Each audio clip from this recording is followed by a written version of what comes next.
of a dialogue committee called the National Dialogue Committee.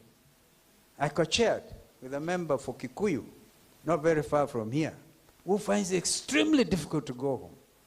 Imagine my co-chair can't hold a meeting in his own constituency because people went to visit him. I visited him in such large numbers that he didn't have enough tea to give them. Time for dialogue must also be in consonance with the reality, the political reality of the time. I posit that there's nothing wrong with having dialogue, but Kenyans are saying we have had so many of these. Why don't we, first of all, we had building bridges and with the BBI, Building Bridges Initiative in this country, a proposed constitutional amendment. Maybe Kenyans themselves, the Gen Z, can come up with an approach that will bring about a constitutional amendment to anchor some of these wonderful thoughts that Kenyans are not willing at the moment to deal with. As a co-chair of the National Dialogue Committee, that are pending in Parliament, if they are properly implemented, then this country will say, yeah, it makes sense to have dialogue.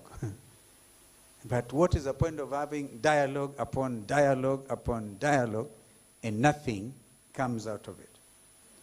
So that conversation, I think, is important, and I want to invite all of us to think of the best approach and the timing. First of all, who is going to lead this dialogue and when? And are we going to take into account what has already happened before?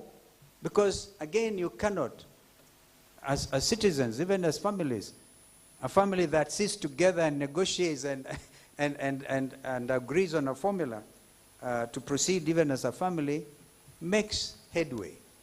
But we cannot just bluntly say we don't want any dialogue. The people of South Sudan, and I saw the name Garang. That name is very, very important, very special to me, because I worked with our late brother, Dr. John Garang, who actually fathered the state of Southern Sudan, the world's newest state.